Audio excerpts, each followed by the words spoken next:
Colonel, you want to start us? I sure will. We all ready?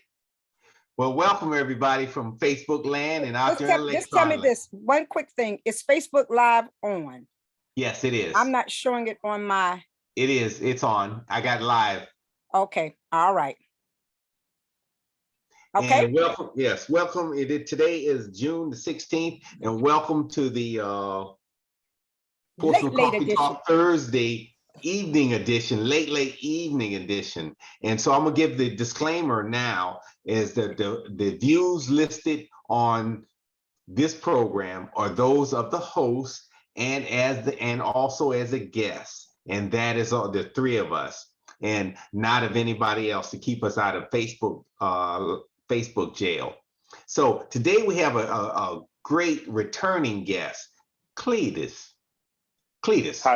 How's it going, man? All right, how you doing? Man, listen, I'm still here. Oh, good. That's the thing I can say about it.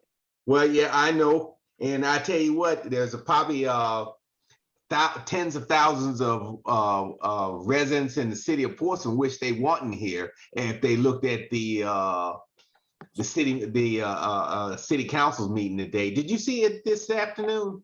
Absolutely, man. I just got a text from somebody offering me some land in Suffolk. They told me I could come on and move out there, man. They trying to get me to move to Suffolk.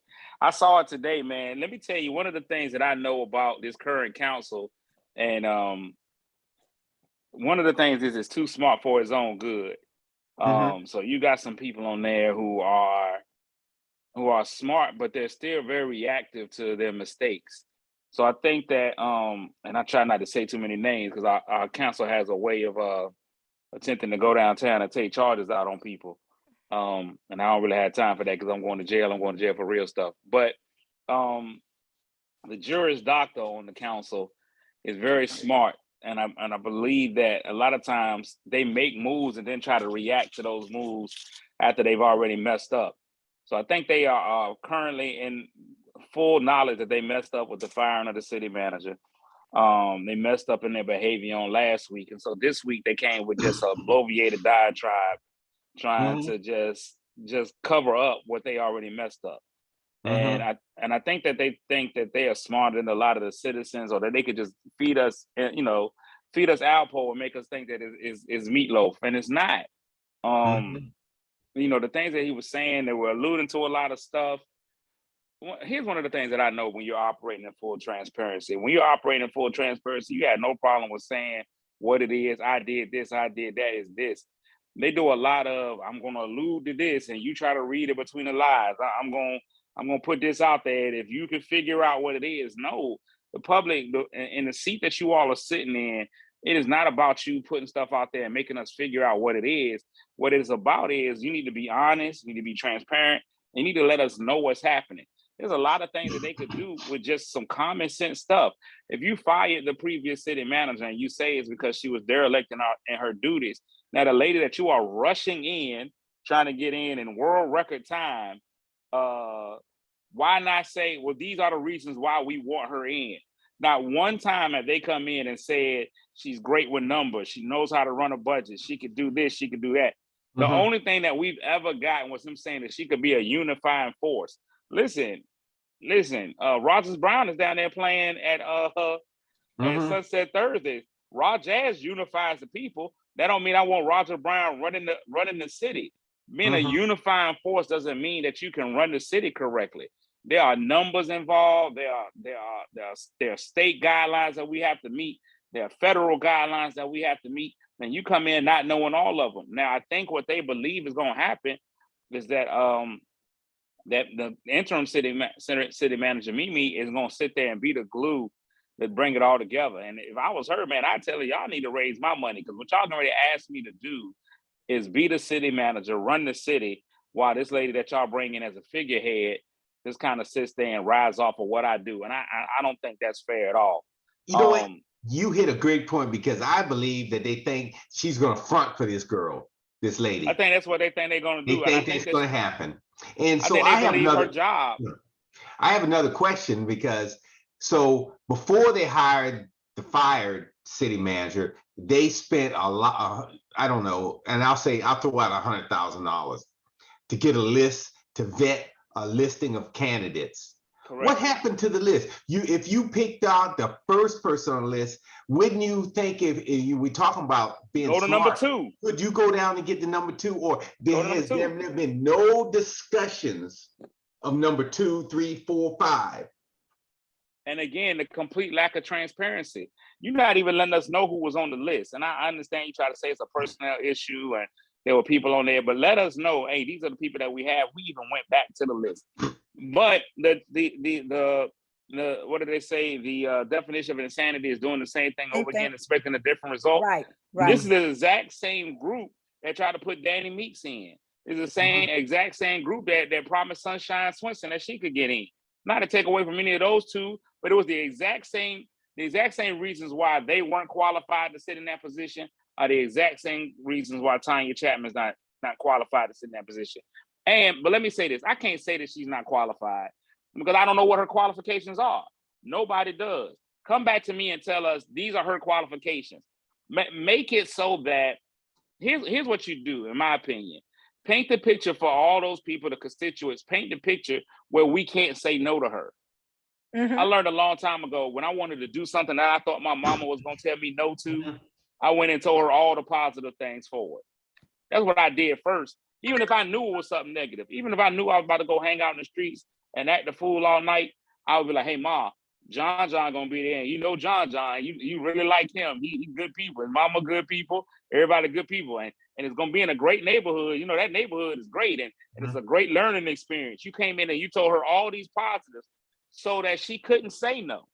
All they did was be like, y'all gonna take this and this is what y'all get. They talked about transparency. One of the things that I really think this council forgets is that they are a council that's put into work for the people. They come in with their own agenda and their agenda only, and they feel like we need to bend to what they want.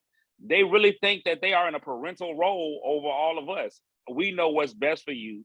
We're gonna tell you what's best for you and accept it. And they don't listen to the very people who voted for them. And it's ridiculous. I sat there today and watch the older. If you can't listen to your elders who've been where you're trying to get, then what can you do? I saw this gentleman sit there and try to explain to Deandre Barnes, this is what you need to do to be a better person, to be a better man, give you these learning lessons, and to see him come back and rebut him, because he already feel like he's great. He already feel like I can't be told nothing. This man is just giving you simple things. He's saying, listen, y'all got to work together. Y'all got to I don't like or dislike. Man, that's a lie. We know you don't like the mayor. And then you come right back and try to defend yourself. It's actually the mayor that's disrespectful to me. He said he cuts us off and doesn't let us talk. If you follow Robert's Rules of Order, a lot of people don't know that. If you follow Robert's Rules of Order, the chair runs that meeting. The chair can give you the floor and can take it just as quick as they give it to you. That's right. And once they take that floor from you, your job is to shut up. You could be in the middle of taking your very last breath, your dying declaration. If he tells you don't have the floor, you just got to sit there and die and won't nobody hear what you got to say. That's the privilege that he has. Mark Whitaker went and he tried to say, well, these are your powers. Well, he does have some powers. And the very first one is for him to rule over those meetings and preside over those. And if they're following Robert's rules, which we need a parliamentarian to be at the city council meeting. We really do. Yes. It should not rest on the city attorney, because God bless that poor lady. She ain't even been in a week. She don't really know the code to her office yet. She ain't got all the passcodes to the computer that y'all keep throwing her in the fire. And Robert's rules that's why they have parliamentarians. Parliamentarians study specifically Robert's Rules of Order so they can tell you exactly where you need to be. This lady she don't deserve what they putting her through. No, they don't. She does not. Yeah. She does not. She does it. And they putting her in these positions and making her look crazy. And they're making her look like a bad choice, but it's not on her. It's not on her. And I like the fact that she came in later on in the meeting. She said, look here, y'all throwing all these investigations on me. That ain't on me. The police and the cowboy attorney handle that. We'll give her this information because that ain't us. That ain't us. I just think there was so much happening. But Cletus, why the urgency? Why the rush to put someone in as city manager? What is the urgency? Well, let me tell you what I think. And since they've done this, and the urgency is that it makes one wonder if they've already made a call, and all these accusations of corruption are out there. They think they can get away if they say is, if I hire you back, you'll turn a blind eye, and it'll be back to business as usual. So I think there's a couple of things. I think that's what I think. I think you need somebody to come in and tell the feds, no, everything is cool. Yeah. So I think that if you put somebody in that position, that person's gonna come in and say everything is cool. I think that if you put the person in that position, they won't investigate you with the fervor that somebody who's already on there and already has a grudge with you will do it. I don't think Tanya Chapman's gonna come in and be like, I'm going hard in the paint against them. I also believe this, and I've said it and I will continue to say it. There's absolutely no reason, there's no right way to have Mark Whitaker be one of the people who chooses the city manager when he is suing the city, and the city manager will be one of the people who makes the determination on whether or not that case is settled in his favor or not. There is no way at this time that you can find the impartiality from me choosing. That's like me going on trial for murder, and I'd be like, hey, let my boy be the judge. You can't, your boy gonna get in there and say all the right things. Yeah, I'm gonna be impartial, but it's just not. The look of impartiality is totally taken away. He should not be involved in that vote in any way, form, or fashion. There's just no reason why. And Cletus, you see how they changed the rules, where it's no longer the mayor who would negotiate the contract, but it would be Deandre Barnes and Mark Whitaker who would negotiate the contract, because they are the personnel committee. They're the personnel committee. Mark, now one thing I'll give Mark, he's smart. Mark is sharp. He is sharp.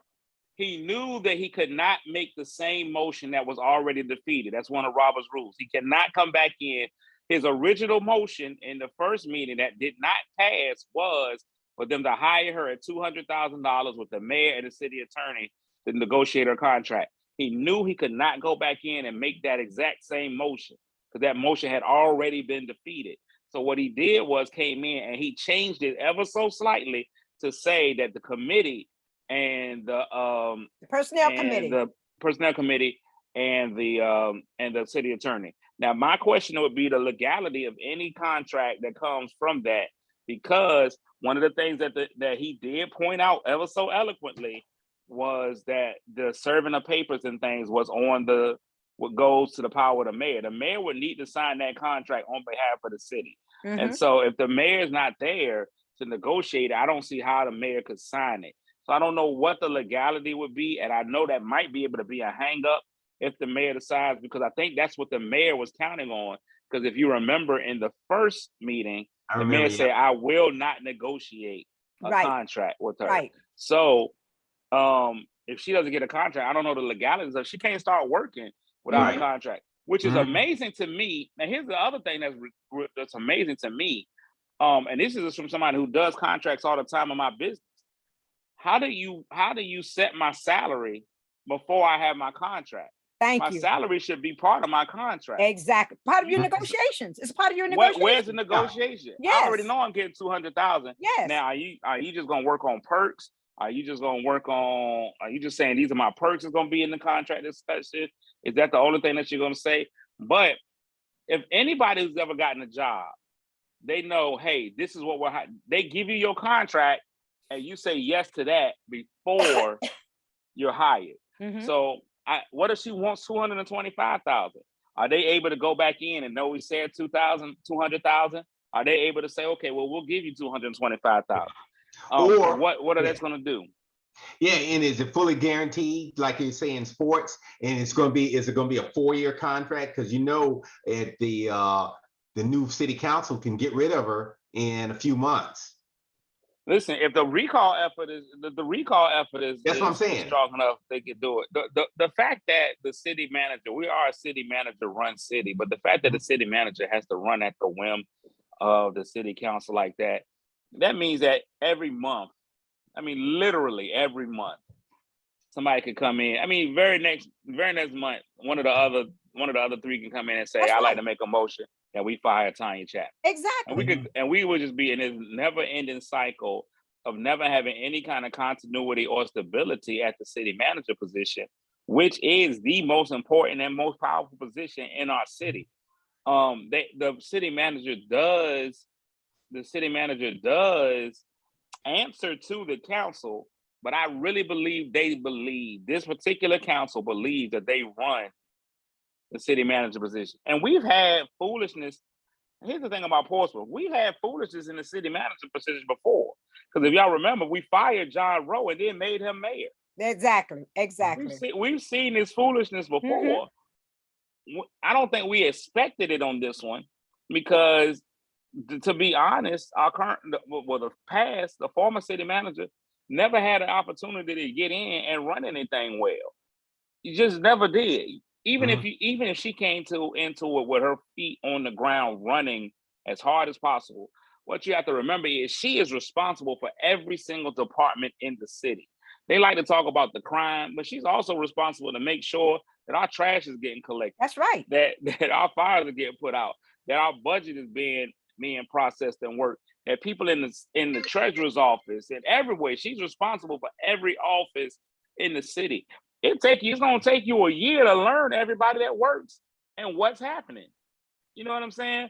So for you to say, no, she's not getting it done. No, she's not bending to the whim of each and every one of y'all.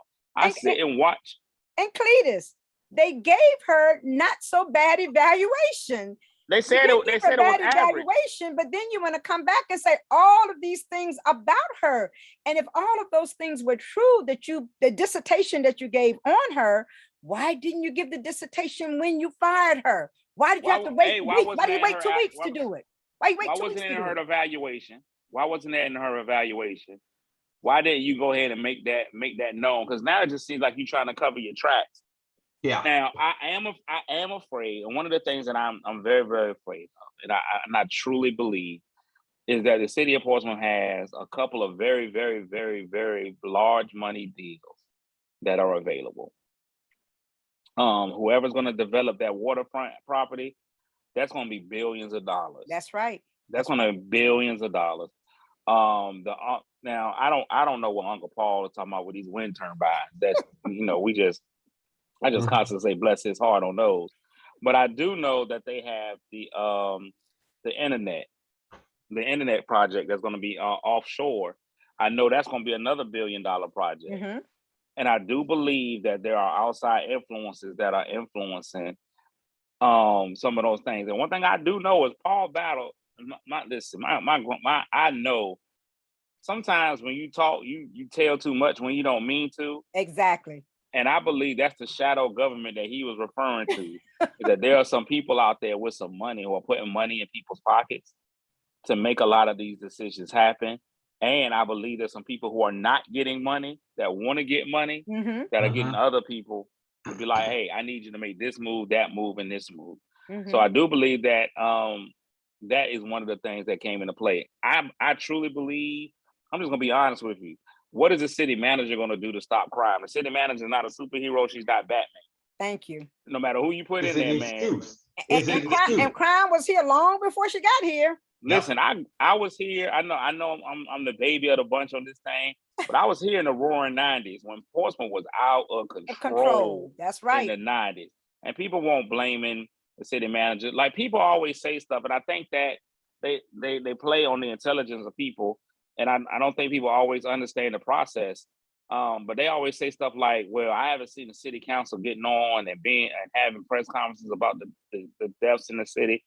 One thing I do know that in 2022, this is a sue happy country. People will sue for anything. So for at any given time that the city gets on and they even make it seem like they are responsible for the death or responsible for a killing, they are going to get sued. And we are going to be poor in lawsuits. So I think what the thing is that they don't ever get on. You're never going to see any city get on and claim, yeah, it was our fault, we apologize, any of those things. Because they already know that's just not something that's smart to do. Exactly. So that's one of the things. I think everybody naturally feels some sort of way about the crime in our communities. But some of the stuff, man, we've been talking about for years, years. I have a home in Maplewood Park. I've been talking about years. We need street lights out there. It is Wesley Snipes dark out there at night. And man, criminals is like, dog, let us be out here because it's dark. Street lights are the easy. LED lights don't cost anything. We could have put. I want you to get those street lights almost to the point where the people in their homes are like, hey man, we need to turn them street lights down. Yeah. Like we need to be able to see what's going on, because that's the first thing that happens is that people know what areas to be in. Second thing we don't do is we don't have community policing. We do not have officers who are in particular communities all the time. But some of the problems that we have will get stopped. And I know we don't have the numbers. I know it's difficult with the numbers that we have. But even thinking it through, why hire Chapman when we already know that there's going to be police officers who are going to leave the force? The reality is, I was about to mention that to you, Cletus. The numbers are going to go down. That's true. How is public safety your first priority when you bring somebody in who we know there was dissension between the police force? Now we put her back in charge of the police force. We're going to lose more police officers. That's just a fact.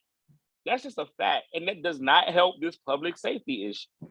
So and with them saying that is the main issue, it looks to me that the first thing that they would have done was to look at what it's going to cost with the division in the city. They didn't. There were simple things that you could have done. You could have just went to the police force. You could have done an informal poll. They ain't everybody else's business anyway. Y'all down there doing all kinds of stuff you ain't got no business doing. Go down there and ask a few police officers, hey, what do y'all feel? What is the tone and tenor? Talk to your police chief. He's in there all the time. Talk to him. Do you feel like you're gonna lose police officers? They don't. They want to run everything. And what about the public? Why don't you get the public's opinion? Why is it that you don't want the public to have input in the decisions that you're making to bring in a city manager who's going to govern the population, the city? That should have been the very first thing. Yeah, everything is done in darkness, and they say in closed session, and they just don't care. They don't care about the citizens of Portsmouth and their opinions. They are going to do what's best for them. Yeah, that's the only thing they care about. They have totally disregarded what I've been a big proponent. I think Slim will tell you for a long time I've been saying that Portsmouth needs to go to a ward system. I don't know how it could be done or what would be the impetus to do that, but I truly believe that we need more people who are representing their community. I believe that if you have somebody who represents Cavalier Manor on city council, and when stuff don't go right in city council, those Cavalier Manor people gonna be at your door because you live in Cavalier Manor and you see what those Cavalier Manor problems are. We need somebody from Churchland. We need somebody representing Crowd Out. We need each of those areas to come together and have somebody who can go and do what they need. Right now, we got so many people who are not even affected by what happens in the city. Like there's a lot of the city council members. Man, this crime and stuff that's happening, they ain't affected by that. You know, and they don't care. Because they know it's never gonna reach them. Yeah. They shopping at Harris Teeter. The problems is at Walmart. But they never going in that Walmart. You'll never see them in that Walmart. They never gonna touch the constituents. They never gonna touch the people who are affected by the decisions that they make. And those who are affected the most. You know, Portsmouth is just kind of one of those weird cities. Like I see old 90-year-old women complaining about what's happening in the schools. You have nobody in the school. You're not in touch with the school. You don't have a kid in the school. You ain't had a kid in school since they graduated with Jesus. But you want to tell us what the children need. This you don't know what the children need. Exactly.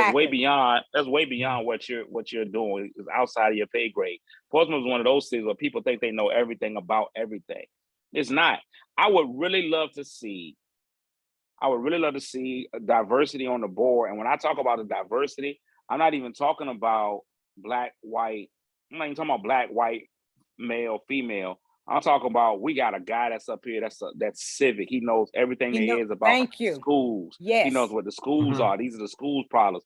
We got a money guy up here. Hey, this is where we are financially. We got just different, that kind of diversity I think will be great for it. The other thing that I've really been strong on and I've watched over and over and over again, they're very selective about when they blame the mayor for stuff and when they don't. Exactly. Exactly. They love to go with this. The mayor is just one vote. We are all even. Unless it's something that they don't like, then they be like, the mayor's not leading. Here's one of the things that I know. If there's 7 of y'all on that dais, seven council members, and each of you are equal, why haven't you all championed something? Exactly. Yeah. You can come up here and be like, we trying to find answers. You have not brought a single answer. I watch Woodard sit there every week and campaign and say, I'm just trying to do. You're not, because you haven't come to the table and said, this is what I'm going to do. Not one idea. I hear Barnes always talk about, well, we've done this. Some of the stuff was common sense stuff. We fund the schools every year.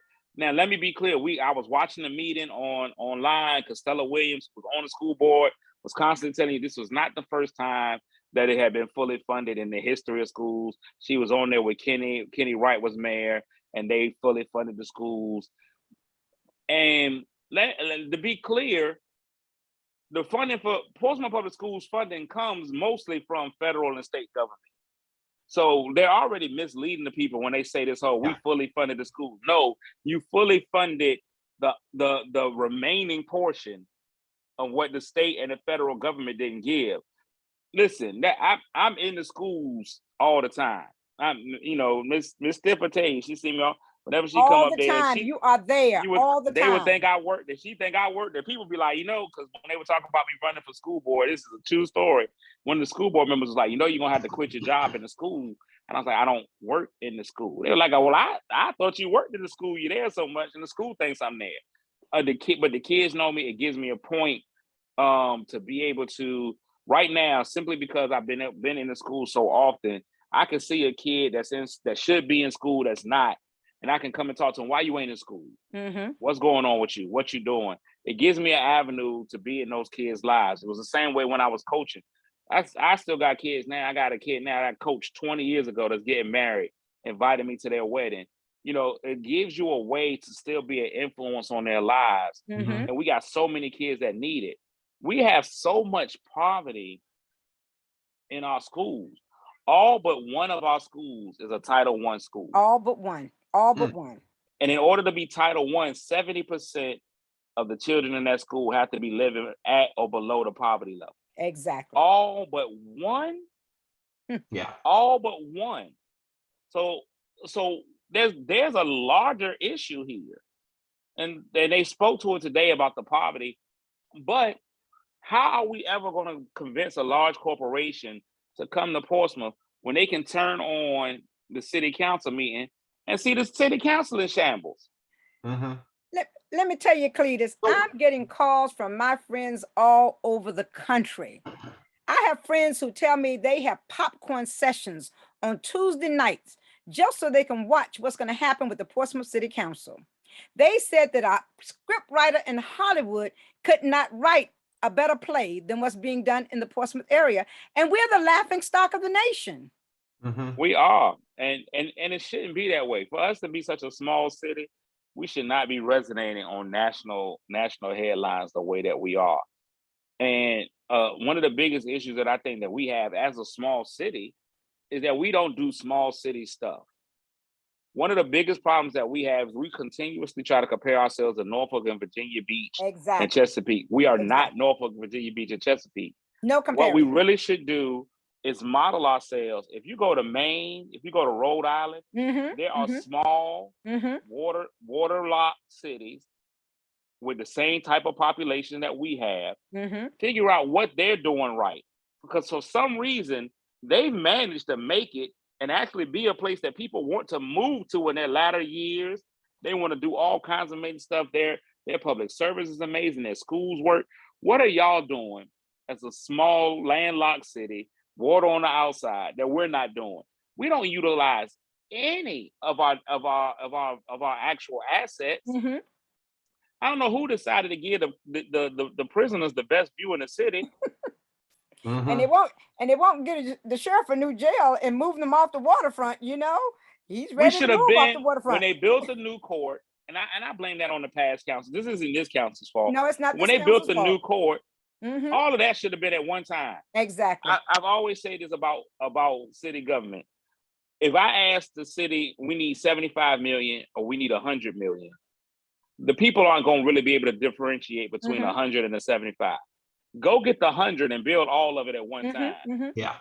But if you keep coming back over and over again and asking for 75 million, then we're going to be like, hey, no, we can't do that. Even if it adds up to the same amount of money in the long run, if you keep breaking it up and asking for 10, 10, 10, 10, 10, exactly. 10, 10, it's an issue. Exactly. Come borrow $100 from me. Don't borrow $10 a day, because it's going to get worse. You know what I'm saying? Like, I'm going to cut you off at 50. No, man, it's the fifth day you done asked me for $10. Ask me for the 100 up top. But look, Cletus, I want to get to Barry. Oh my goodness. Barry made a presentation before the council. Correct. I would love to hear your take on the presentation made by Barry. He seemed to have documentation to back him up. He did, and he didn't at the same time. Let me tell you something about Deandre Barnes. He is what the great Negro poet Michael Jackson would call a smooth criminal. He is 100% aware of all the crimes that he is committing, but he tries to commit them on the low. Yes. So if anybody were to go and research what that man has done with that, he knew that him getting those facilities for his organization would be illegal, right? And that he couldn't do that. So what he has done is he is the public face of each of those organizations. That's why he doesn't care if y'all put it in. He will tell you, yeah, the Portsmouth City Cowboys are mine. I run the Portsmouth Sports, whatever. I've done this for these kids. I've put this many kids in the program. I've done this. He'll tell you that. That is the lip service that he gives. But on the paperwork, he's put the organization in somebody else's name so that when they ask for stuff, it's not his organization. So with the State Corporation Commission, none of those businesses are his with the State Corporation Commission. And it's not a nonprofit organization. It's definitely not a nonprofit. Not a nonprofit. He'll tell everybody it is. It is definitely not nonprofit. There's definitely a profit in there. He is profiting. Because not only does he run the league, he also makes them pay for the jerseys, which he makes himself, all of that stuff. And even in there, they just do stuff that doesn't make sense. There is a basketball team in a city that is being ravaged by gun violence with young people named the P-Town Shooters. Why would you name the team the Shooters? Thank you, P-Town Shooters. I know it is a basketball term, but still, but we have a horrible reputation. These kids are surrounded by guns and gun violence. We do not need further representation of that. That is not what we need. P-Town Shooters is not a smart. That makes no sense. That is like the Weight Watchers group called the French fries. We just can't do it. It makes no sense. And these little things are the things that are huge in the long run. Those are huge in the long run. I think I done ran Slim off. He didn't get to say nothing on his own show. Come back, Slim. He's gone. He waved. He waved goodbye. Okay. But you know what? And I think you're doing this city council meeting. I think the city attorney says she couldn't say the police force or somebody couldn't do the investigation. I'm hoping somebody picks up what you just said and what was said in there and does an investigation and indict somebody. Because I think that's the only thing that's going to happen. Stuff smells. It's going to be a house of cards. Here's what's going to happen. And I don't wish jail on people. But I worked for 16 years in a criminal defense law firm. And one thing that I've learned is that if you want to get somebody, go arrest one person. Exactly. And they'll start talking. Once you arrest that person, they finna tell on everybody. They and each of them knows the problem. I don't want to say everybody in there dirty, but there's enough dirt and people know the dirt. And it's enough that if one gets arrested, it's a house of cards at that point. Everybody fitting to fall. Everybody fit. And you know what's sad, and I hate to say this out loud. I think the only one that might be able to stand is Moody. Listen. I'm a Bible guy. I haven't read every last word in Revelation, I think, but I really think it's a sign of apocalypse that Moody is the only one on there making sense. I really think that when he's starting to do right and talk good about Black people all in one day, I'm like, wait, what is happening out here? So I don't think anybody. There's so much stuff, and so I want to be responsible about things. Since I've been really voicing a lot of stuff, there's been a lot of people coming to me with information and things, and just journalistically, I never want to put anything out there that'll start a fire unless it's really something there. Mm-hmm. I just believe there's an integrity to that. I think that a lot of people put a lot of stuff out. And I told our mayor this before. I said you have to be very direct with what you do. You have to be very intentional with what you do, because Portsmouth is a city that will create a story for you. Exactly. If you do not put your story out there, Portsmouth will decide for you, and you will have to fight so hard with your truth to cover that lie that you can't even win. Exactly. So they'll put that lie out first, and people will run. I'm talking about they will run with a lie and won't even walk with the truth. Well, that's modern day politics now, and it's grown, and that's how business is done. I hate to say it, and you know it. That's how it's done nowadays. Put it out there, let it run, and then we also have short memories, because next month a lot of this will be forgotten. And I think some of the members of City Council think that if we let this burn over in another month, we'll forget about it. We'll get Colonel, I think this time around, though, I don't think the people are going to forget about it, because people are too riled up now with so many things having taken place with this council. It's not like just like it's one or two things, but it's a multitude of things that's taken place. And that's what has caused the citizens to come together. As I stated on the last show, I don't remember a time when I saw all of these different people from different communities who were coming together and really working towards one goal. I have not seen that in a while in Portsmouth. Have you, Cletus? Listen, I know you in your mid-40s, and but I haven't mid-30s, seen that. Cletus, mid-30s. My bad, I didn't mean to put you that far. But I have not. I haven't never been seen as this. politically vested as I have been in probably the last decade. But I have never seen. Right now, what's so crazy that there's not a right wing, there's not a left wing, there's not a Tea Party, there's not. Everybody's like, it's not a Democrat, it's not a Republican. Everybody can just see that it's wrong. Everybody's just like, yo, this is wrong. But the problem with that, I see that coming together now. But when November rolls around and we have they remember in November. When you're in November and you have small turnout, then if you have a group that says, I got a group that's hardened 30% or whatever, I can stay in office. Yeah, the problem is hoping on. The biggest problem that we have here is that this is a non-presidential year. Exactly. If this was a presidential election, there would be a huge change, because our voting base really only comes out for presidential elections. Right. We see our largest numbers in presidential elections. I think if we can galvanize people to go vote, it'll be great. But I don't see it. And our attention spans, we got microwave attention spans now. Like, everybody's hot about it today, like you said, but will they even be mad still in July? But Cletus, with this council, I'm sure that something else is going to creep onto the table in July. Something else is going to creep on the table in August. I just can't see them. Oh yeah, they're gonna continue to mess up, and that's what we're gonna really need. We need them to stay who they are. We need them to keep on messing up, and I believe they will. I believe without a shadow of a doubt, man, that this council is gonna continue messing up, because they can't help but mess up. And if you let some of them talk long enough, they're gonna tell you what it is they're doing.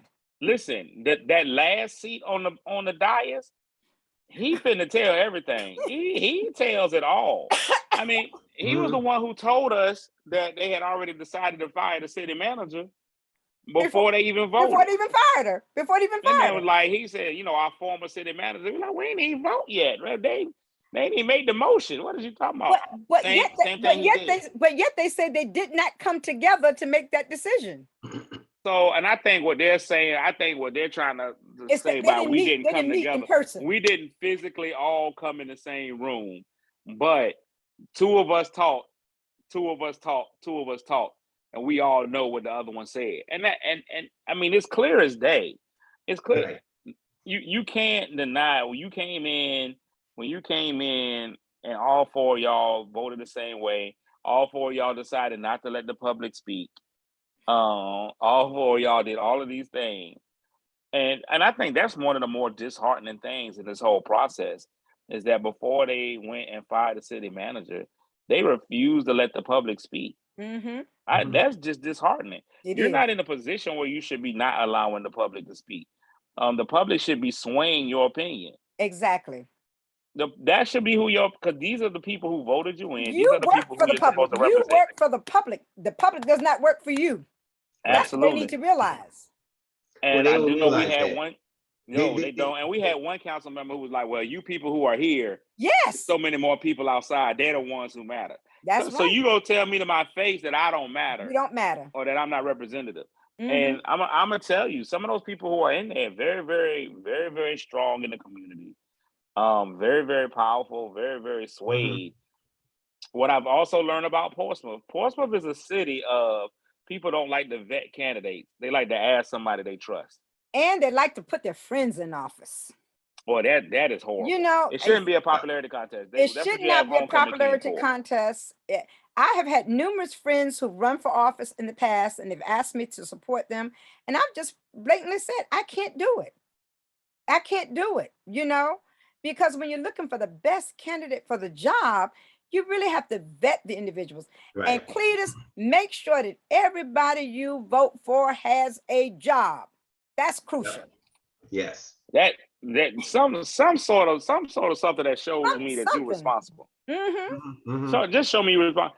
And so here's my only thing: if you're retired and you have work, you have an income. You have an income coming in. You got an income coming in. Also, the income also keeps you from being swayed. Exactly. I also just like to see.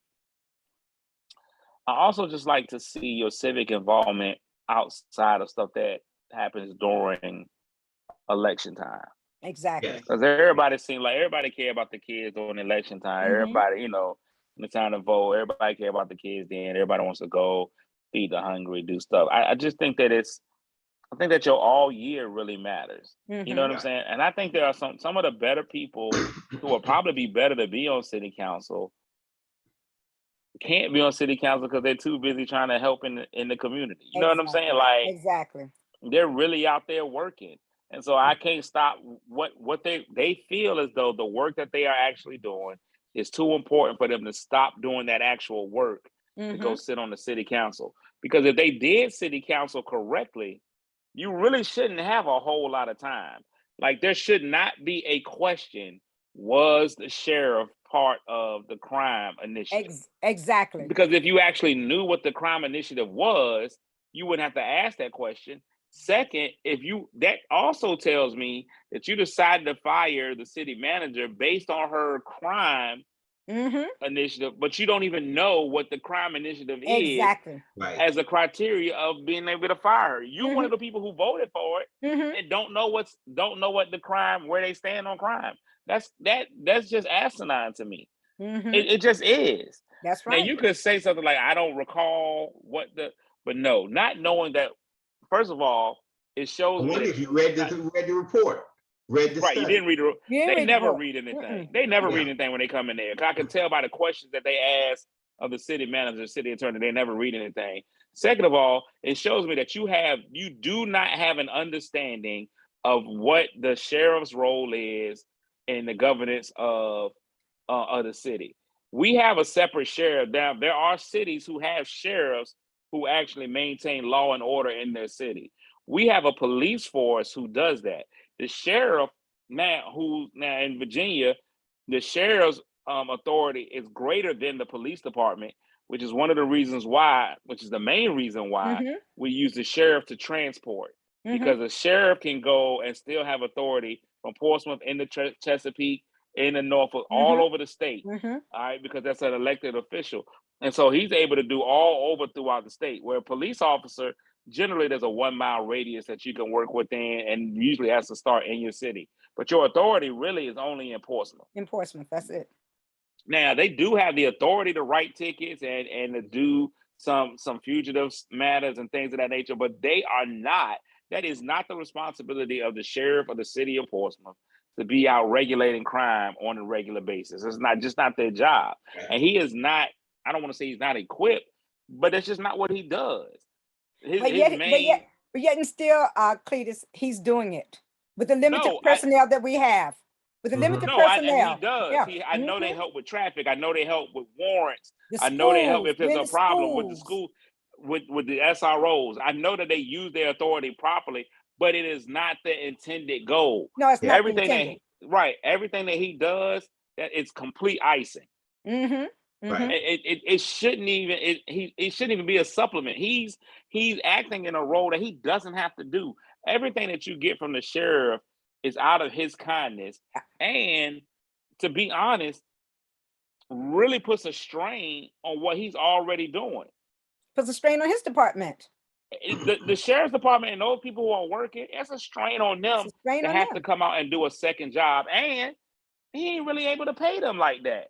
They don't make the money. Like, I can't pay you for the sheriff and your police work. Mm-hmm. Mm-hmm. You can't. None of them have come up with anything that says this is what we need to do. I've been able to say just on my own personal platform stuff that makes more sense than what they say. Just like, and I say this all the time. One of the things they always talk about is our kids don't have anything to do. We need to build rec centers. We don't have money to build rec centers, but what we do have in every community within walking distance, in every community is an elementary school. It's an elementary school. And every elementary school in Portsmouth has a gym and some type of facility. And in I believe every case, they can be sealed off from the remainder of the school. They can be. So what you do is you work your parks and rec, and you work them in conjunction with the school gym. Mm-hmm. Now those kids are going from home to a school that's in their community that they are comfortable with, that they know. Parents feel safe with them going there and being there. You can put your programs in there. Now your parks and rec can actually hire more people to work in those facilities. And now we're putting money into the community with jobs, and we're helping the community. And I know Deandre already wants everybody to play basketball. The harsh reality is all kids don't play basketball. That's right. All kids don't do sports. But we can put STEAM programs in there. We can do cheerleading. We can do oratorical. We can let them start doing things early, music production, video production, things that they can start doing early and keep on going with throughout their lives. If we can get kids in the 3rd and 4th grade and get them going well that early, and under, 4th grade and under, if we can get kids interested, vested, and doing things from that age group down, we don't have to worry about them as much as they get older because we've developed them. That's true. And statistically, they tell us that we start losing our young Black males in the 3rd grade. That's so we really need to have the programs in place for these children. We got to. In our conversation just now, that long rendition of things that you just said needs to be done. How come folks on city council do not have the bandwidth to understand what you just said and to implement that? To be honest, I believe a lot of the members on city council do not work for the city. They work for their own whatever personal they goals. want it to be, whatever their hubris is, their own personal goals. And I don't believe those goals because I can still. So let's just say that's my pet project, right? Is to get every elementary school turned into a rec center, right? That could be my pet project. That could be what I push. Exactly. That could be what I push, and that can be my agenda. But I don't gain anything from it personally. I don't make any money from it. I can push that, but I don't. I think all of them have things that there is an ulterior motive where they're going to benefit from it as well. And I think that's the problem, is that they all want to benefit from something. I'm not going to say all, but many of them want to benefit from whatever they put out there. And we're never going to get anywhere from that. There are so many programs, so many things that we can do to help our youth. And when we start doing that, here's the thing. Here's what I say about city council. If city council was wise, they would go beyond fully funding the schools and give money way beyond that. Because one of the key elements when you start talking about education in schools and you start talking about getting businesses to come to your city, when businesses come to the city, they look at the school system. That's right. Because they want to they're going to have people working for them with school-age children. Yes. And they know that those people are not going to want to move somewhere that does not have a solid school system. Make your school system one of the best school systems ever. There's no reason why we don't have a vocational school. There's not a reason why. Cletus, I asked for it back when I was on city council, and that was way back when. We asked about it because at that time, I had even talked with Ed Irby about the Pines because I knew they were planning on selling the Pines. And I said, boy, that would be a great place to have a vocational school because they already had woodwork, they already had brick masonry, they already had small engine repair. All of those things were already on the campus. Well, you know, we've had several of the present city council members on our show that stated when they were running, that was one of their goals to get this stuff done. And we ain't never seen anything from it. And you ain't seen nothing about it. Once they got elected, that was it. Nothing. We've got a council member who came from school board, so you should be intricately aware of the problems that the school faces. That should have been one of the first things that you should have pushed. When you came from that position into the city council, you should have had your eye on improving schools from day one. You have done nothing to improve schools other than suggest that we put turf fields in the school. And listen, I'm a huge sports guy. I've coached football since I was young. My daughter still plays sports. My son plays sports. I play sports almost every day. I get out and play something. But that is not something that is going to change the future of our children drastically. That is something that you want. That is not a need. If we can put $5 million into putting turf fields up there, we can put $5 million into building a vocational school. And that's just, those are facts. That's not even an emotion. Those are facts. I don't know who wouldn't get behind bettering our school system for our kids. But you know what, Cletus, and if I'm not mistaken, I think there should be about $26 million left in that COVID money. That's what I'm hearing. So who's going to follow the trail as to how that money is going to be spent? I think that's also a big thing. I also think that's a big thing in why Angela Jones was fired. I think that's a huge part of why she was fired because she wasn't following. I don't believe the city council should have been dictating how that money was spent. Exactly. It should not been dictated by the council. And it was. And there were people who had you gotta watch some of the motives of people. There are people who believe that the people of Portsmouth can be dictated and manipulated by money. If we give everybody $500, if we give everybody $1,000, they're gonna remember that and they're gonna vote for us again. Listen, if you believe my vote is worth $500, that just says a lot about what you think about me. Exactly. You know what I'm saying? And I just think that even the programs that they said these are the programs we're giving these money, the grassroots programs to help curb our violence. Clearly, it didn't work. Right? And you've given out all of this money and it did not work. Not saying that the programs aren't worthy, but look at how you did this. You did this without having any evidence, any statistical evidence base on how they work. No evidence base. Nothing. You were just like, oh, that's my boy. He got a program. Let's give him this. You go in and be like, hey, man, I believe that if I give every kid in the city an umbrella, he'll be safe forever. You know what? Umbrellas for the kids, I like it. Give them $250,000. Hold on, man. I have no evidence that proves that these umbrellas do anything. Exactly. And then then conversely, we have programs that have been working. I was just reading about a summer camp that's about to go under. It's not going to be able to work anymore. The Hope Foundation. The Hope Foundation. I saw that. Yeah. Been around for years. They have their evidence, but you didn't do anything to support them. That should be something. They weren't part of that little lineage there that they were looking for. One part of that little group they were looking for. One part of it. But this is a program that has been around forever. The Boys and Girls Club in Portsmouth. quiet as kept. The city said they won't give them money, but then didn't. The boy, you cannot nationwide. The Boys and Girls Club is recognized. It's evidence-based. They are able to give you whatever statistics that you need. It has been proven to make a difference in communities. All you got to do is watch any show, and somebody say, "Man, what changed my life around was the Boys and Girls Club." You know what I'm saying? Yes. These are the programs that we need. Alliance Christian is closed. Alliance Christian School is closed. Listen, we're talking again about the proper use of facilities on the school. That's a whole school. And it is a beautiful building. If you haven't been inside of it. I've been, because my daughter did volleyball in there. They got some. That's a whole school. That's something that we come back in and say, hey, how do we repurpose this school that was built and make this work for our kids? Because we could put all kinds of programs in there. All kinds.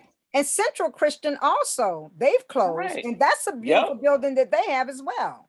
That beautiful. Now that school is still, the church is still there. But the school is not being but they're used. not running the school. Those are things that we look at and we say these are the places that we put. We have to create environments that are safe for our kids, that are conducive to them learning, and that are coming in with solid programs that are able to do them. Kids love all kinds of stuff. I've got two. My daughter loves one thing, my son loves another, and they're often opposite ends of the spectrum. But there are things that we can get in and help our kids in. We need people who are in touch with what's going on in society now. We've got kids who are making millions of dollars off of Netflix, TikTok. I mean, not Netflix, TikTok, Facebook, social media. Listen, Cletus, we have. You telling me we can't have kids work them? We have a young man who's a Norcom graduate who's in California right now, Michael Fletcher. Michael Fletcher has made a proposal. In fact, I'm going to hook him up with a big homie and see what they can do. But Michael Fletcher wanted to come in to teach kids. He said the kids are on social media all the time. So why don't we teach them how they can make money by being on social media? How to monetize. He has a plan. He has a plan in place. And I've introduced him to a number of people, but it never got off the ground. I told big homie I'm going to introduce him to him. And he's got a solid plan with a solid backing of individuals who could come in with him to help him to develop programs for these kids. And it's not as hard as people think. When I was just in LA, I just came back from LA last month. Well, this is June. So in May, I just came back from LA. I'm out there working in LA, and I'm looking and seeing all the things that there are to do in that entertainment industry that we don't teach kids, that you can make a lot of money from. Lighting, makeup. Thank you. You don't have to always be on camera. The people behind the camera, running the camera, are making a lot of money. Craft services, catering. We literally had a COVID control officer, a lady who was getting paid to just walk around the set and make sure we had on a mask. Like, there are so many opportunities for our kids. So many things for them to do. Like, I watched what you all did, Ms. Stith, and I applaud it. I'm anti-Norcom all the time, man. But I can't let you go there, baby. It just burns deep in my heart. But I love what y'all did with the scholarship program that y'all had. I was like, this is amazing. This is what we should do. I look at my daughter. My daughter goes to private school, and people say, what's the biggest difference between private and public school? It's not just the money that people put into it, but it's the investment. that people have in their kids' education. That's right. I'm looking at every year, every summer, and this is something that I think that we can do when we start talking about what can the community do. Every summer at the end of the year, graduates of my daughter's school give internships to the kids. Because they've gone on, they've started their businesses. They give them summer internships, whether it be 4 weeks or 6 weeks. Come here and learn this. Get this job experience. Get this internship experience so you look better on not just your school resume, but when you start to work, they can choose. My daughter's working at a company called 4Kids this summer. That's the easiest thing. It doesn't cost you anything. Well, Cletus, let me just tell you one thing. We have some young Norcom graduates who have proposed that we do something similar with pairing up the students at Norcom with Norcom graduates who have businesses and let them shadow those individuals. So that is something that that's something that was brought to me, and it's something that surely I'm going to bring before the executive board, and something that we can look at doing as well. And that's the community getting involved. And I think that's amazing. I think, Yes. and I think all three of our high schools, I mean, you have Kenny Wright, who's a Wilson grad, you know. He just put on Facebook, Cletus for mayor. Man, Kenny don't nobody like me already. I'd be in worse shape than him. They'd be all on my inspection sticker, checking the air in my tires. They'd be doing all kinds of stuff. If I was in there, man, I'm leading them all on slow speed chases too. But I believe like with Kenny, he's an amazing example. I know how much he gives back to the community. But he can give internships, and he's somebody that we need to get role models for. The truth of the matter is, and I hate to say this, but it's the truth. When we start talking about a lot of the programs that we do, we miss the kids who really need to be in those programs. Exactly. Mm-hmm. Yeah. Sometimes when we say we're going to do, and I don't say that these things are useless. I think they're important. But when we be like, we're going to do an anti-gang rally, the only kids that come are kids who weren't going to be in gangs anyway. Exactly. You got to figure out a way to get to these gang kids. And when we start talking about those things, when guys come to me and they say, I want to start mentoring guys, mentoring these kids that are in gangs and stuff, you know what I ask them? How much money you making? And what can you provide them? Because the truth of the matter is, a lot of these kids in gangs are making money. Exactly. And they're not going to stop making money just for you to tell them, I got to wait for you to make money in 10 years. And he's like, cuz I'm making money today. Right. What you have to be able to do is be like, this is going to make you money now and keep you from getting killed. I love the barbering program over at Norcom. I love the cosmetology program. Excellent program. Pastor Carl is doing an amazing job getting those, because those kids that are in that barbering program are making money right now. Yes, they are. They are cutting kids, and that keeps them out of that criminal element. And it's not going to be 100%, but if we can save 2, and we save 1. And Cletus, and it goes back to the point that too many adults are making decisions about programs for kids. You got to sit down with the kids and find out what it is they want, because ask them.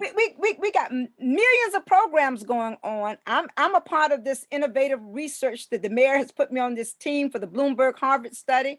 And what we're finding is the kids know nothing about the programs, or if we tell them about the programs, I don't want to go and do that. So instead of developing everybody's got all these programs, find out what the kids want to do and develop the programs around what it is they like to do. You know, times change like this.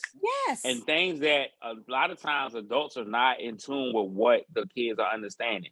For a long time, I was like, I ain't finna have my son play video games all the time. You're not finna play no video games all the time.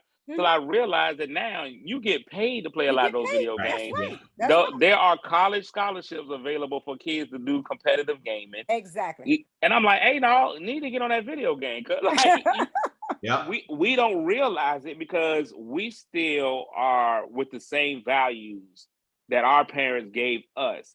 But we have to realize that a lot of those things morph and they change a lot.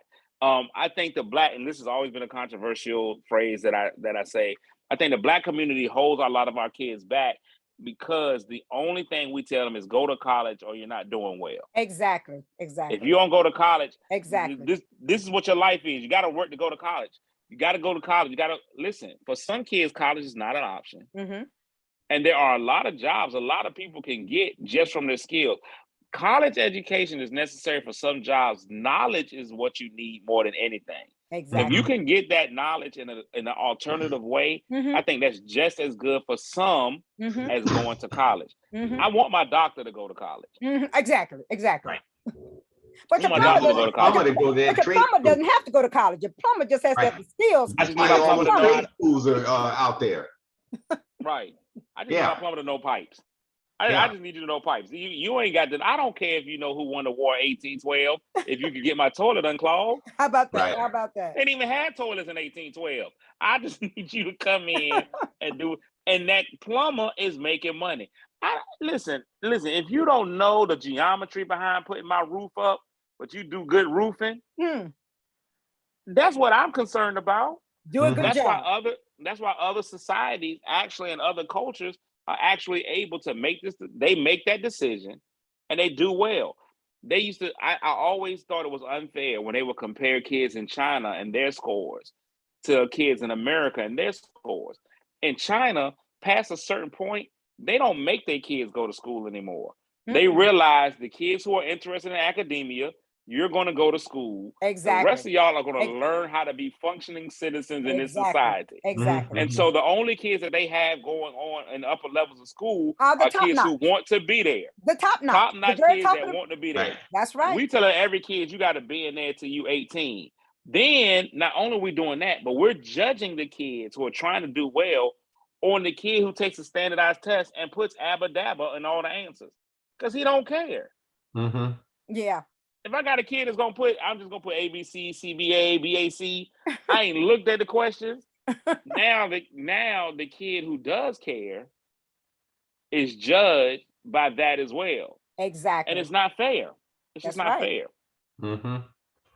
Well, now getting back, Cletus, I'm getting talk this, and this is the best coffee talk ever. But I don't even have no coffee. I should have had some coffee. We don't have any coffee tonight either, too. But Cletus, just to kind of push us back to the council, I want you to give some words of wisdom because we have a lot of people out there who are putting their hats in the ring. We cannot deny anybody the right to run. We can't say who should run, who should not run. However, Cletus, please. Here's what I truly believe. After a couple of days, after you run a little bit, so here's one. I want to use an analogy. Let me get my Southern preacher on. If you ever watch a distance race that's run professionally, a distance race, and I'm talking about the 2-mile race. If you ever watch that race, there's something they call a rabbit. That's right. This is a person who gets out and they take off running. And they know they're not going to win. They're not even in the race to win. All they're doing is kind of setting a standard for the pack and setting it up so that the real person can come in and win. That's right. If you realize that you do not have a legitimate chance at winning, put your hat in the ring. I'll never dissuade anybody from saying, let me see, let me test the waters. But hey, if you had a hard time getting your signatures to run, and what's that, 125, 150? 125. If you had a hard time getting your 125, you probably don't have a very good chance of winning. And regretfully, that's what happened with Chris Woodard when he first ran. He didn't have enough signatures. And then Deandre got the group. Put him in. Yes. But he knew what that was. That's why, again, he lied today. He sat right on that dais and lied. Told him, I didn't know these people before I got on council. You knew Woodard. Y'all were friends. That was your boy. You hand selected. He brought him on there. Then you ran his election. You ran his campaign. Got on there, bragged, I know the formula to win. That's a problem. You talking about I know the formula to win an election. It shouldn't be a formula. It should be the best person, the most qualified person that gets up there and wins. I don't think everybody should run. I really believe that if you can't run, but you have a voice and you have a group of people that'll support you and you realize that, it may be better for you to say, listen, I don't have a chance at winning, but Leah does. I need my supporters to support Leah. Right. And it's gonna be hard. It's gonna be hard for somebody to say, I'm not gonna be able to succeed. But man, at some point, you're gonna see who the cream of the crop is. Exactly. These people that are running. And when you see that cream of the crop, and I hate to say this about the African American community, but we'll let our votes get split up. Oh, yes. The other side of it, they'll come together. They'll come together. Right. This is who's better. This is who's better. Like, this is who better. We're going to support them. That's right. That is the main reason. If we're going to be honest, the main reason Deandre Barnes is in is because Daddy Meeks got that community to support Deandre. And they didn't know Deandre and the money from a can. And the money behind it. That's correct. Right. They didn't know Deandre from a can of paint. Well, that's what the guy said today. Did you notice he told Woodard? He said, I pulled you to the side. He had put that on Facebook. He said, I met you in my driveway and I talked to you. And I told you. And you know what he's not going to do? That community is not going to support Woodard again. No, they're not going to support. And They're not going to support that's Barnes the again. only reason. And if Woodard was smart, he would realize that's the only reason he won was because of that community, because he only beat Ed Brown by 200 and some votes. And he did not win. Because he didn't carry any of the black, I think one of the black communities. He did not win. He didn't win Cavalier He didn't Manor. win He Cavalier didn't Manor. win any of the black communities. He lost all. You didn't even win the community you live in. That's for sure. He didn't. He win the community you live in. They carried you. And they have this whole, and it's the craziest thing ever. They have this Louise Lucas hate that's so strong. Yes. That they believe if you even sneeze the word Louise Lucas, they'll vote against you. So they just put him in because they felt like he was anti Louise Lucas. And that's just a weird thing. But he won't get them again. And they are rallying their troops. Oh, they are. To get their people in. That's right. Listen, they were as happy as a kid in the candy store when Moody said he was going to run again. I'm sure they're going to get behind Mark Hugel. Nathan Clark is out there. And Nathan Clark. And that's going to be their three that they get to try to get back in. Mm-hmm. I guarantee it. But if it starts looking funny, they're going to go Clark and Moody. Exactly. I think they like Hugel. I think Hugel's just like, we can get them in. But if they need to close ranks, it's going to be Moody and Clark. Exactly. Exactly. And couple that with the low turnout. It's happened to us, and it's happened to us so many times before, when too many people got out there to run, and it dilutes the vote. It just decimates the vote. It don't even split it. It just decimates it. Like nobody can get, because you look at it, like, man, if one of us had just ran and got all those votes, that's right. We'd have been fine. So, and not to say anything, but if we start to trust if we start trusting. If we trust our PACs, I'm not endorsing, but if you trust your PACs, that's what the PACs are there for. To try to look at who the people are, and that if we trust our PACs, if we trust the process, if we get people on there and we look at them and look at their qualifications, I know him. Mm-hmm.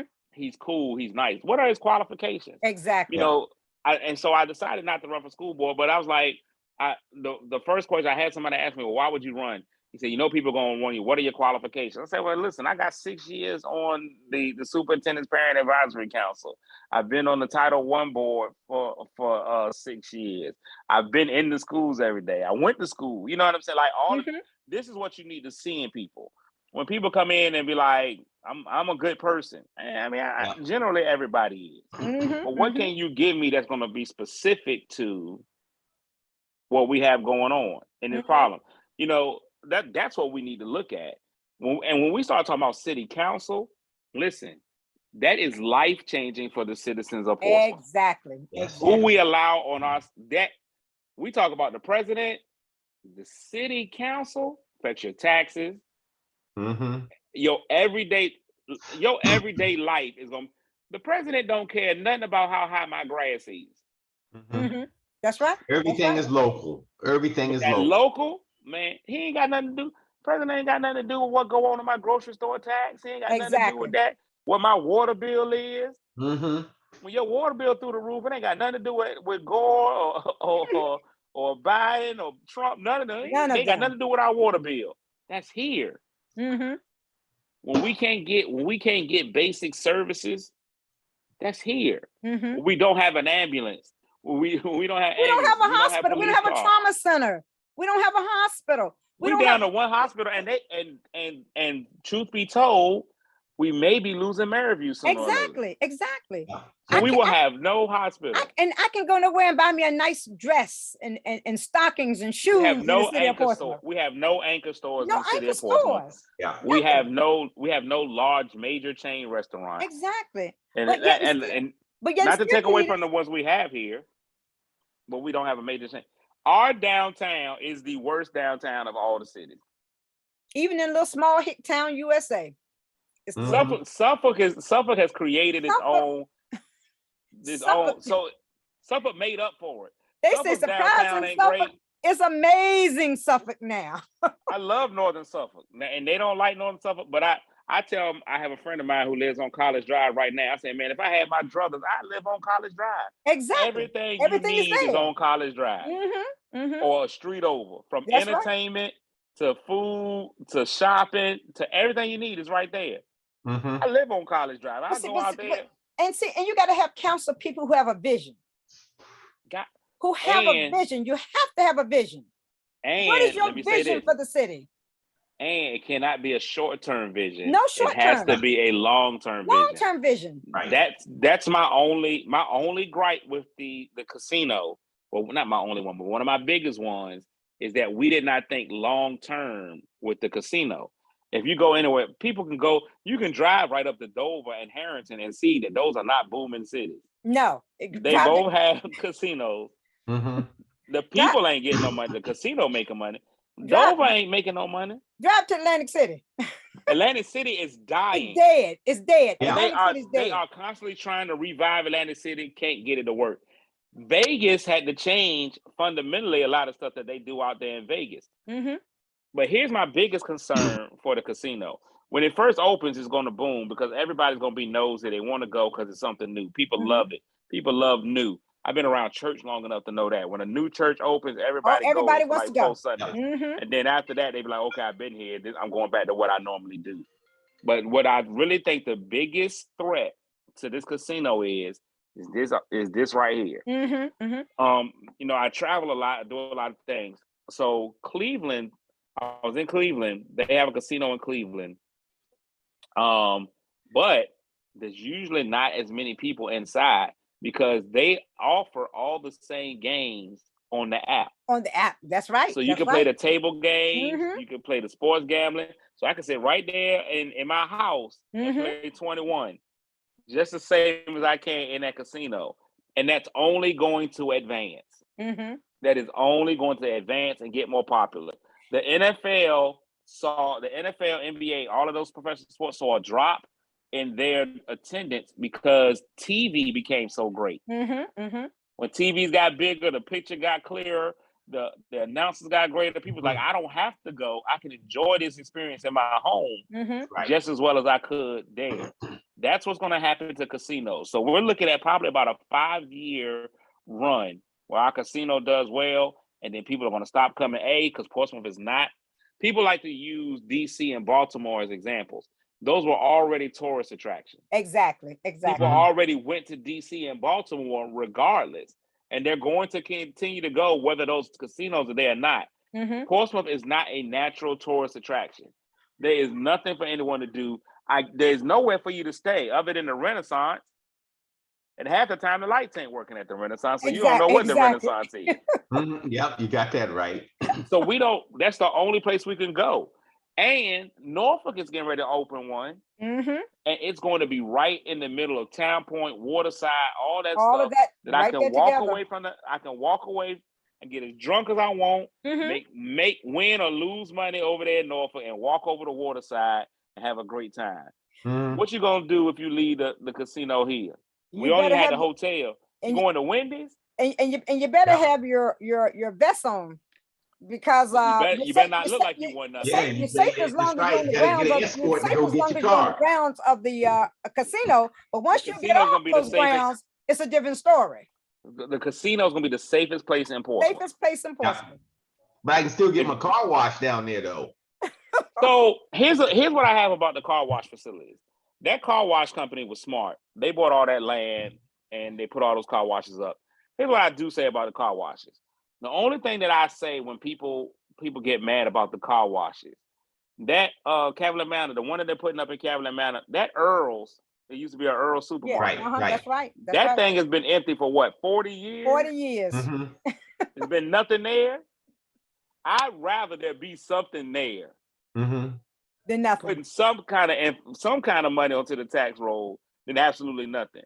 There's nothing. The spot across the street where the Burger King was, there's nothing. Now, I do believe that corridor is going to improve. Yeah, it is. It is. I do think there's going to be some things that are going to be lost. I think that that red barn, I think they're going to go, whoever owns that red barn is soon going to get an offer that they can't refuse on that land so that they could put something right there.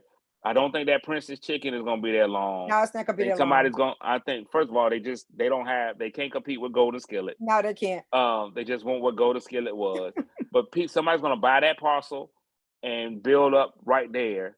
I think that whole corridor is gonna change. Yeah, I think the whole corridor is gonna change as well. The only thing that's gonna be able to stay, I believe, is probably gonna be the church, and that I don't even know what they use that multi-purpose. It was like the office space, and I think it started out. The church built that, and the church built it, but I don't even know what they use. They're using it as an office building now. Got you. So I think those might be the only two things that can stay on that thing. But I think the rest of that stuff, those makeshift car dealerships, as soon as that casino is up, there's gonna be some deals put on the table to get the people out of there. So that'll be good. I think that's gonna be development, and if the city is smart, I honestly don't understand this whole you have to run your business by the city council. I don't understand that. I just don't. If we have planning commissions, we have economic development, if you go through all of those steps, because all of the businesses usually that come and meet there were already running. Just like when your council member just blatantly voted for his own daughter, and I believe his grandson. Listen, Cletus, when he said, I'm a proud American. I'm a proud American. I said, he's going to say, I want to vote for my daughter, but that's my daughter's business. And I will abstain. You already had the votes. You had this. She's going to get 6. Won't nobody gonna vote against it. It's a good idea. It's a needed property. And it's something they need in the city. And it's beautiful inside. Job that she's done at the place. The place is beautiful, you know? Yeah, already up and running. So I don't even know why we was meeting with city council, but that's a whole nother story. But she was gonna be fine. I know. I just enjoy talking with you so much, but it looks like we're getting close to. Oh yeah, I don't want to. It's late out here. But we need to. The people need to. You need to share with them some of the things they need to stay aware of. For one thing, follow the money trail. That's the first thing. Absolutely. Follow every dollar that's going out to anybody in this city. Follow the money trail. And then after you follow the money trail, Cletus, what else do they need to do? Follow the true motives of people. See who's connected to who and why. I think that's one of the big things. A lot of the actions that the people do on the city council tell you what they think about you. For example, Deandre Barnes feels like everybody in the city can be bought. Yes. He just like put money in their pocket, they'll do whatever you want to do. Because he was the one who came to the table, say, pay all the volunteers. I was like, at that point, you're no longer a volunteer. How do you pay people for volunteer services? The key of volunteerism is that you don't get paid for it. That is not. That's what you know what you're stepping into when you volunteer. So you definitely have to watch that. Watch how people move, what they vote for and they don't. That's one of the things that I think that they should really show more is the voting records of people in city council. Because technically after the vote, you almost forget about them. Exactly. You forget who voted what. You just know that it passed or didn't pass. Look at how they vote and what they vote on. Look at how they treat you, how they talk to you on the city council. You definitely have to stand to that. Look at what they are actually involved in. Look at what they actually do. We have a lot of council people that talk, but they don't involve themselves in anything. I'm not talking about speaking engagements because anybody can go and anything. Don't financially support anything, and you never see them until it's election time. Never. The photo ops, they'll get photo ops. The news is gonna be out there. If you always run into the news and telling the news stuff, I'm always leery of the person that has to tell the news everything they do. But why? That should be. It shouldn't even be the focus, man. Like your philanthropy doesn't necessarily have to be out there like that.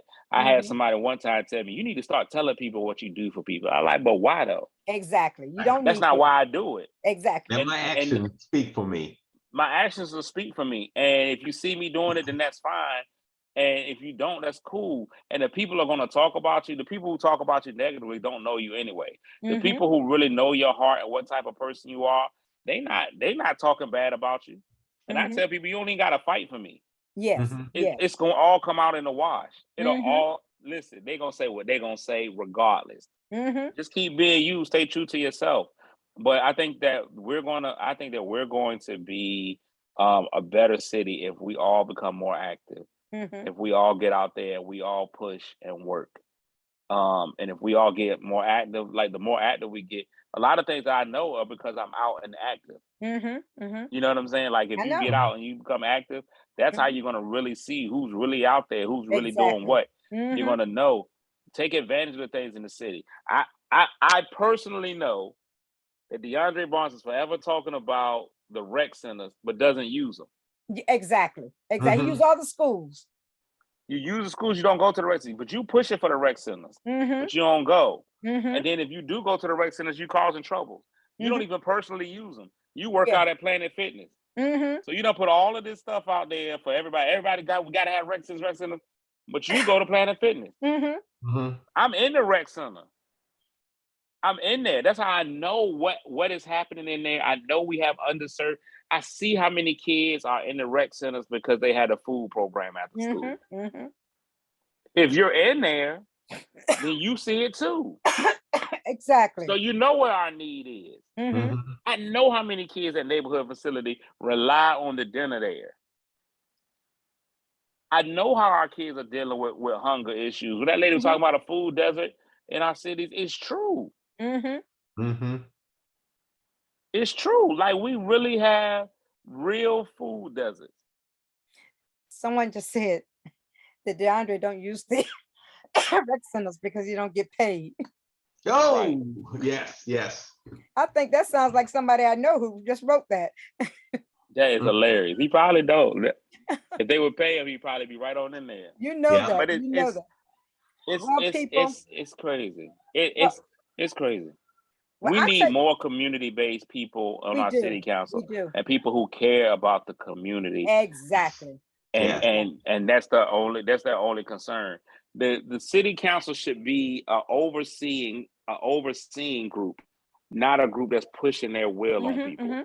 If we're going to be run by the city manager, they just oversee it. Like you just make sure the city manager isn't doing something so ridiculous that we all in trouble.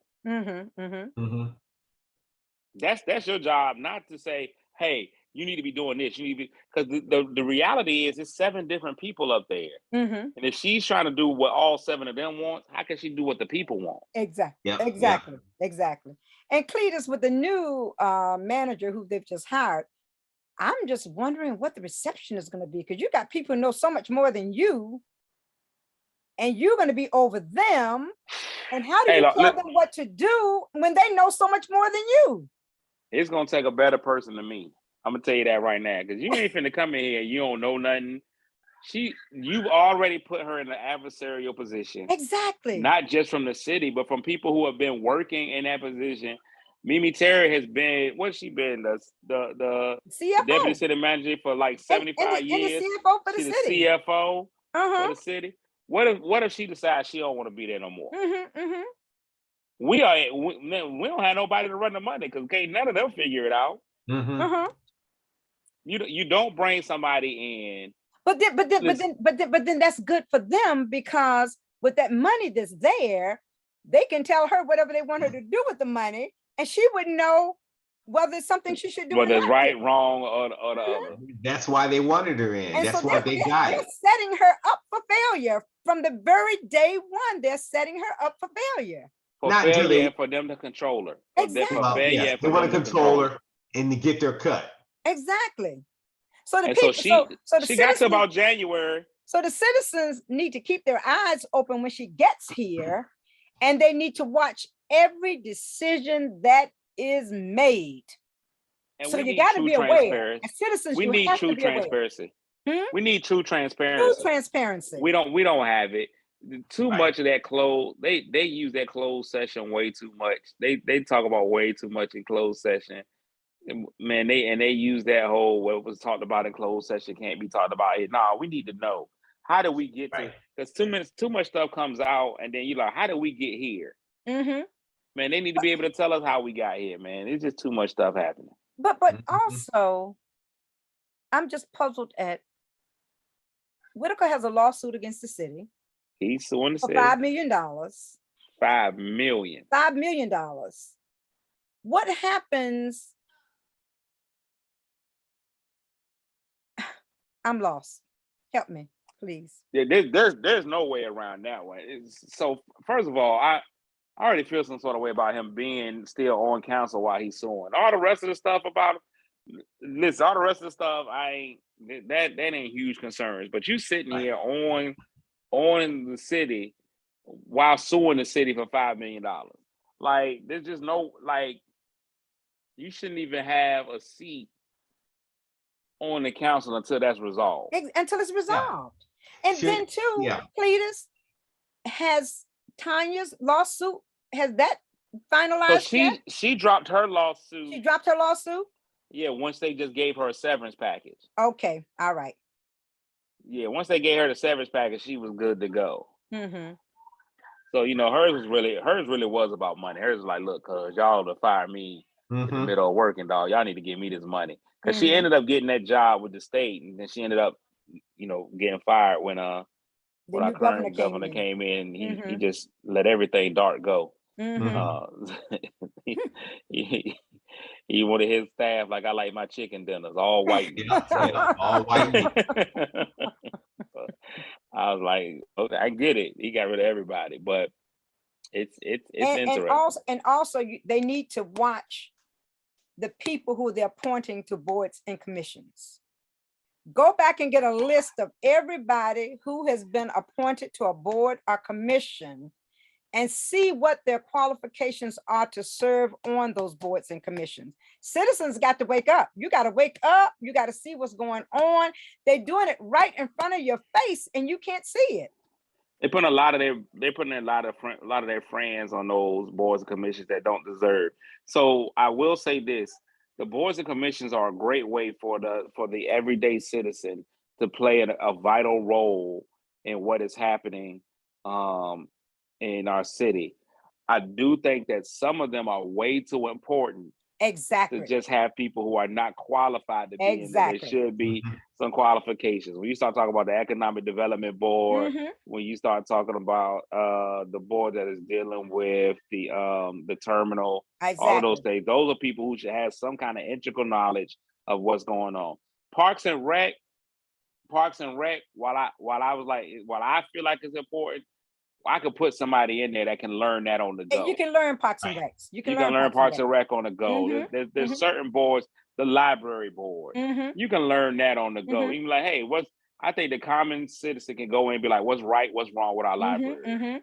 And we can go look, and you can go in and you can have some ideas. Hey, we should have this in our library. We should have that. So I think that's one of the boards. When we start talking about economic development, you need to know economic development before you sit on that board. You need to know about ports. The Port Authority. Port Authority. You can't. That's not one you just learn it. That's not one you learn it on the go. But it is important to see who it is, especially after they made this whole suggestion to pay people to be and serve on those boards and commissions. Exactly. And why do they have the need to pay the people to serve on boards and commissions? There's no need for that. There's no need for that. The word volunteer comes up. And that definition does not equal paid. Webster's dictionary has shown that definition is not. Once you start getting paid, you are no longer a volunteer. You're no longer an amateur. It is now a profession. It's a vocation. And it's work, and I think they should be appreciated. I definitely feel like people who are on our boards and commissions should be appreciated. I mean, if you do something silly, give them a little dinner and a certificate. Dinner. Yeah, at the end of the year, you get all of that. That's nice. We appreciate you. But but there's no, we're not paying nobody. No. Right. And I'm leery of a person who only volunteers for the check. Exactly. Me too. I agree with you on that. Where was that zest and zeal to volunteer before we said we'll give you a check to do it? That's just me though. I don't know a lot about a lot. But Cletus, let me tell you what though. This has been a plum pleasing pleasure. I can't say that 3 times. On here this evening, as I was leaving from the city council, people were calling me. Oh, is Cletus still coming on? Is Cletus still coming on? I said, well, I know Cletus wants to do his own show.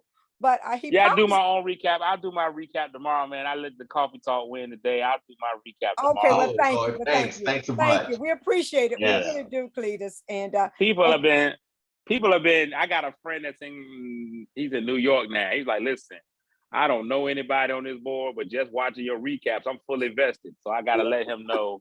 You got to let him know what happened. And I got to go back and watch the soliloquy that they gave at the beginning anyway. Yeah. Just to really get all of that, because that was a lot. But really, Cletus, with yours, I wait for yours as well, because not only do you give us the humor, but it's grounded in knowledge. So we get the humor, so that kind of takes the edge off of you a little bit, when you can hear you express what has taken place, and you give the best recaps ever. Believe me, the absolute best recaps ever. I'm out here trying, man. You know, the first one, I was just so shocked that it was happening. Oh, I know. I was like, is this like, I was looking for Ashton Kutcher. I know that you know, Rhoda was there, so I was like, well, maybe that's what this is. Maybe that's something they set up for her. But and it's crazy because I don't even think that people see the little things that this creates. Because she actually put a flyer out on her page and was like, come in and see this entertainment that you get from. Oh, wow. So now our city council is not even something that's taken seriously. Like, everybody tuning in like Real Housewives of Atlanta. Right. That's right. Yeah. That's right. Good show. It's not supposed to be a reality show, man. I'm waiting for Hollywood to come in and say, listen, we're going to start a show just on Portsmouth, Virginia. I'm waiting for it to take place. Yeah, listen, if I could go, some commercials. Uh-huh. I'm going back out there in July. If I can pitch it to some people, I'm be like, hey, look, man, I got the best show ever. We could put this on BT Plus, take anything. So we might be able to get on there. Anything at all. That's for sure. Thanks so much for having me out here, though. I really appreciate it. Someone's not having me out. I'm in my own living room, but thank you. Thanks for having me on. Citizens of Portsmouth, thank you. We thank you for your knowledge. We thank you for your insight. We thank you for your humor. I mean, you are just it's such a pleasure to be able to talk to you about what's taking place in the city of Portsmouth. So believe me, now this will not be your last time, because I'm sure something is going to come up soon. And we will be calling on you again to come and give us a recap of what took place. So I appreciate it, man. Just tell them that the next time they have with Afran Fest, don't hire Jimmy Walker. I'm right here. You're right here. There you go. I'm right here. They ain't got to hire Jimmy Walker. I appreciate y'all. And I missed Sunset Thursday. And it was Rod Jazz, and you know Rogers is retiring. Y'all got to get all of him while you can. Yes, indeed. Missed all of that. Colonel, go ahead, Colonel. Yeah, Cletus, thanks for everything tonight. No problem. Yeah, you know, and when you go out west, sell that show. I got to. They can make some good commercials out of this stuff. And because I shake my head, I watch tonight and I just shake my head. This can't be real. The last one, I think the last meeting was the worst. This one right here was just, it was just like, so y'all gonna add this too, huh? Okay, but it was just the dissertations that got me, that hour and a half. That hour and a half of political that we cannot get back. None of us can get back. Can't get that hour and a half back to save our lives. But you know what? Here's the last thing I'll say is when the citizens came up and were given their 5 minutes, and there's an old saying, can you read the room? You could see the anger that they had. If they could keep the same anger come November, then there will be some changes in Rivers. Yeah, it'll be big change. It'll be big change. Exactly. Yes. That's what I have to say is my parting view. Well, Colonel and Cletus, as we part, Colonel, I guess you and I have to do this together. Portsmouth Coffee Talk is here for our future. Oh, look, that's my part. It's our future. But we're here for everybody out there. We're here for the community. We're here for the community. Yes. Cletus, I got to get you a cup because you're part of us now. Okay. There you go. I just hold my hand up. Yeah. But listen, but thank you so very much, Cletus. I appreciate you so very much. You're a man of your word. We were supposed to come on earlier, but we were sidetracked with the new meeting that was coming up on today. And you told me afterwards that you would be on, and you're on. And I appreciate you so very, very much. I'm sorry James missed out on this, but he's hanging out with his little grandbaby Zuri now. You know, those grandbabies take precedent over right around the finger. Else. There's nothing else you could do, you know. Yeah.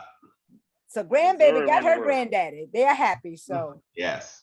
But anyway, until Monday, we'll be back on Monday morning. We know it's Juneteenth celebration, but please come on and listen to us on Monday morning on Portsmouth Coffee Talk. Monday mornings at 6:30 a.m. All right. Cletus, thank you so very much again. Absolutely. All And right. Cletus, I look forward to working with you, and as well as this Bloomberg study that the mayor has us on, this Bloomberg Innovative Study. I think that when they start bringing the stakeholders in, I think, and I will put your name in because you really need to be a part of that stakeholders group, looking at violence in the community and the children and ways in we can help to eradicate the violence. But I Just would let me know. I would definitely put your name in to be a part of that. That when they bring other individuals in, okay? Just let me know. I'm down for it. Yep. Okay, thank you. The only reason I want is hopefully I win a Grammy off of this. I mean, an Emmy off of this TV show that I You're just gonna did. get Then it. I'm gonna have to decline. But You're other gonna than that, claim I'm it. in. Claim it is yours. Give me my Emmy then. I'll Put take it in the universe. Yeah, Emmy. I'm coming. I'm getting it. There you go. Speak the Okay. truth. And you got to come Appreciate back it. on when the show starts. We can let the people know, and so they can come on and Yep, they can. I'm definitely gonna do that. I'm definitely gonna have a I just got finished talking today. After it officially premieres, I'm gonna do a watch party here. Okay, good. So that everybody can come, and we'll probably do it. I don't know where, but I'm gonna definitely have a watch party. So that's gonna be this fall. So that's coming up pretty quickly. So when all that happens, man, we'll do it, and then I'll be back out there again to film season 2. So we'll do that, and we'll talk about that experience and all of that because that's been mind blowing. So Wonderful. yeah, we'll talk about it. Yes. Wonderful. We Awesome. love you, man. Man, thank you. Love y'all too. All Love right. you, Colonel. Okay. Bye-bye. Love you too.